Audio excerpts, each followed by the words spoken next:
Okay, looks like I am live, and if I'm not, somebody tell me, and I'll just sort of hang here for just a minute till people get on. So this is going to be a very short update, um, and I'll wait to see if anybody makes it.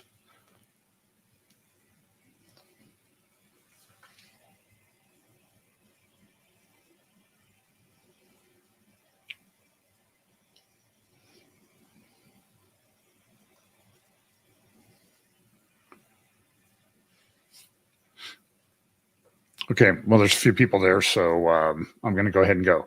So I'm going to do just a real quick update on the results of the Israeli elections. Now, let me get my screen share set up here, and hopefully it won't kick my camera and sound out like it has been. I'm trying some different ways to do this. Share screen. Share the screen. And it looks like it's working.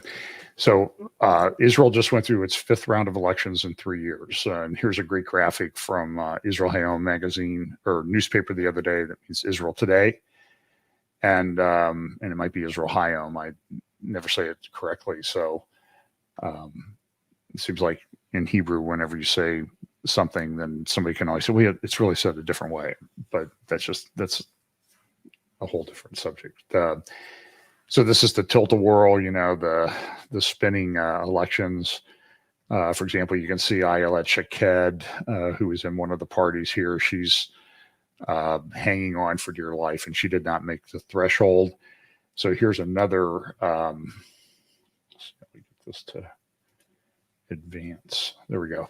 So back in July, this was the polls. So you need to get 61 in your coalition. So Times of Israel did a good job back in July. They took like 10 polls, they combined all the results together, and they came up with an average. So, for example, back in those days, Likud looked like it was going to get 34 mandates. Yesh Atid, that's Lapid's party, was going to get 21.3. Blue and White, that was Danny Gantz, 8.5. Religious Zionism was 9.6. And then you see a bunch of other parties here. You see Yamina, Meretz, that type of thing. And the reason why they're in red is because they're not going to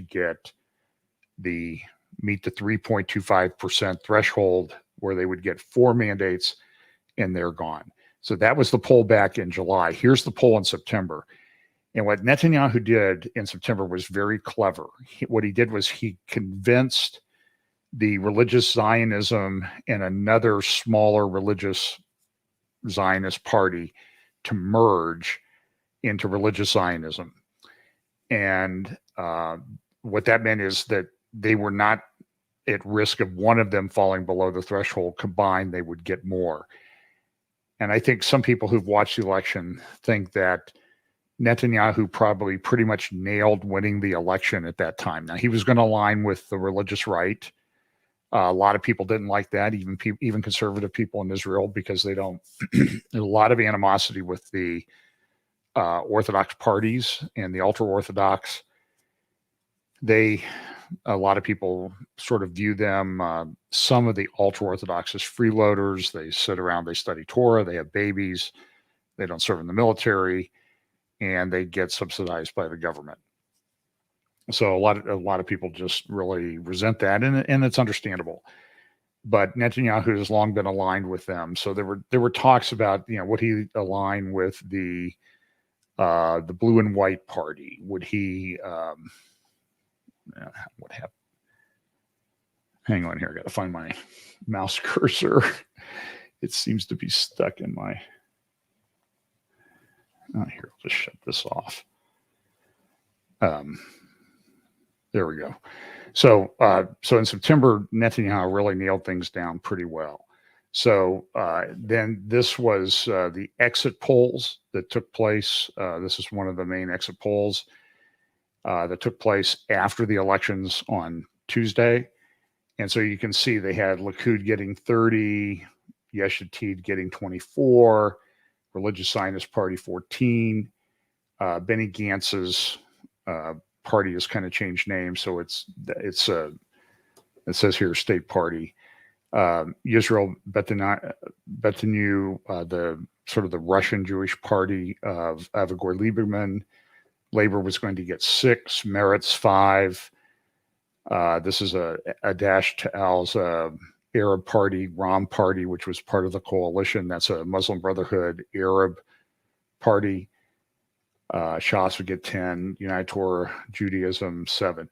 So when you would add up the coalition that Netanyahu was likely to get, so these are the early sort of projections around election day, he would have got 30 plus 10 for Shas. That's 40.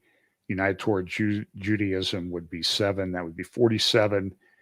And then 14 from Religious Zionist Party. That would give him 61, which would be sufficient to take control of the legislature. It's 120. You need 61.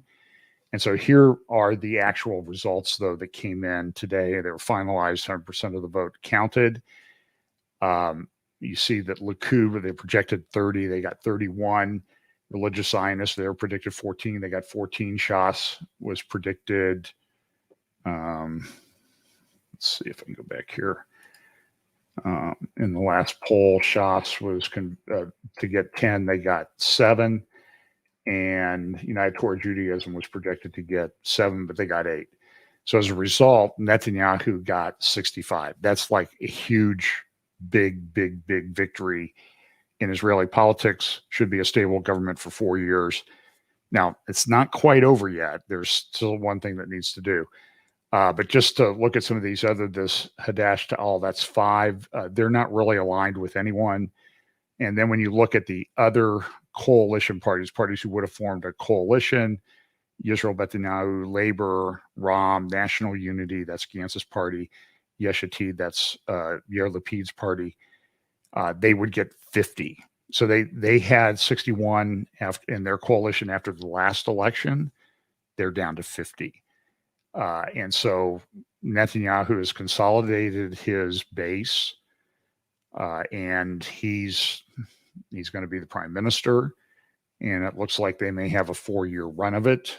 So if you're a Netanyahu supporter, you're very, very happy. So I need to keep moving here because I've got a number of things that I want to.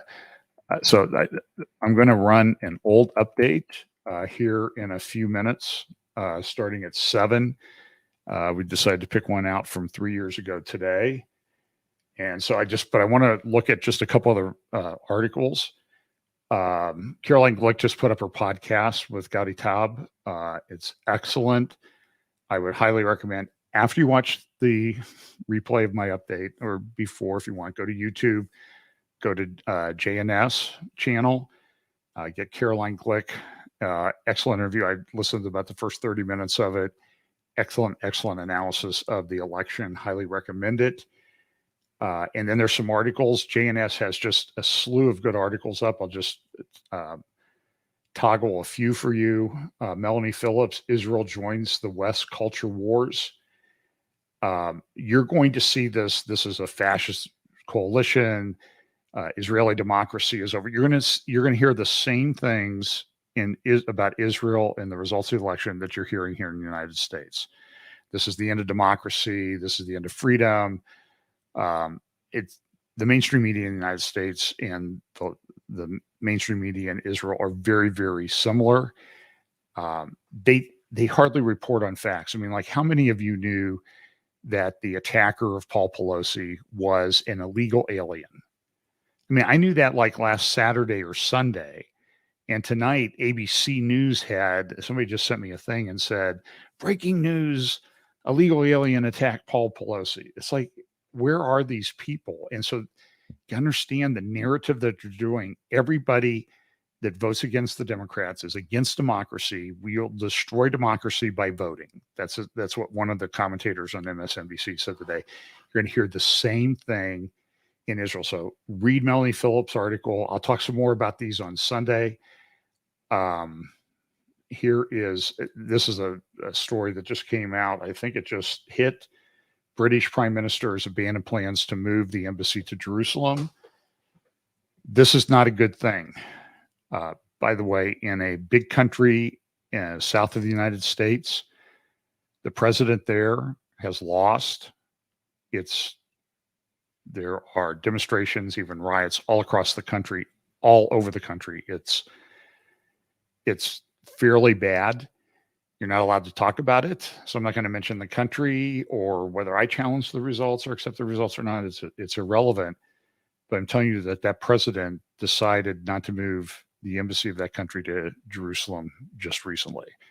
And I think these things are connected. There's also an article you should read by Jonathan Tobin. Biden shouldn't try to save Israeli democracy from election victors. What the Biden administration is doing is they're going to attack Netanyahu, just like NGOs, Obama administration funded NGOs to interfere in Israeli elections when Netanyahu was running, when Biden was president of the United States, not Biden, Obama. When Obama was the named president of the United States, he funded NGOs to take down Netanyahu. He interfered in foreign elections. Just like the CIA director was in this foreign country in the south of the United States and told the president, don't you dare challenge the results of the elections. This is how that other party rolls. You need to understand this. And what Biden has said is that because one person might be in the coalition, and that would be the head, the main person in the religious Zionist party, this guy right here. I'm going to forget his name right now. He's with the religious Zionist party. There's all kinds of things. He's a terrorist. He's horrible. And the Biden administration has essentially come out and said, if you have him as a minister in your cabinet, we will not work with you, Israel. This is going to have big consequences for the United States. So look, my update from November 3rd, 2019 is starting to run. We thought we'd just play it because thought it'd be interesting to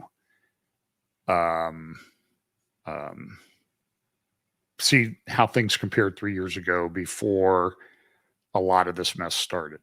So you can go watch that. One question, Peter, will we see Trump becoming president of the United States again? Peter, I have no idea. I think a lot will depend on how the election goes next week. The speech of Biden was disgusting last night.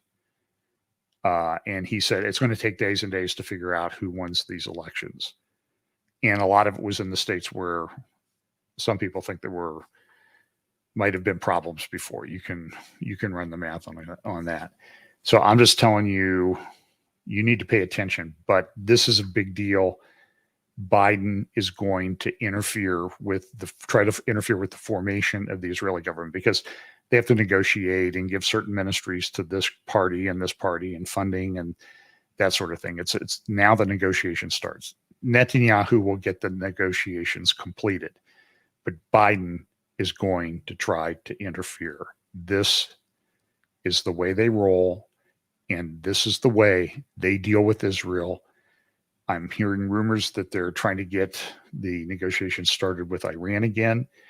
Iran is in, I think it's almost safe to say they're in a bit of a revolution right now. I'm seeing videos on my Twitter feed where Iranian protesters are attacking Iranian Revolutionary Guard vehicles in different cities outside of Tehran. All over Iran, this is happening. The regime, of course, is blaming it on the Jews in the United States. And one more thing, and then I'll let you go watch my replay. There were 3 wounded in a terrorist attack near the Temple Mount today. And also, you can pray for her. I had the article up, but now I don't see it. A young lady was, here's a teenage Israeli girl. At Kiryat Arba was shot in the head, and she's fighting for her life right now. So you might remember her in prayer. There's a lot of attacks, terrorism, unrest, and that type of thing going on. And I think this led to the victory. So listen, thanks for listening. Netanyahu is in. He's forming his coalition. They're doing the negotiations. He may take office by mid-November, in a couple weeks, but the Biden administration has made it very clear that they are going to interfere in this election because it is not the result that they want. That's how they roll. You need to pay attention to this. Watch the parallels between Israel and the United States. Thanks. I'm going to shut this off. And you can, we'll see you on Sunday. Thanks.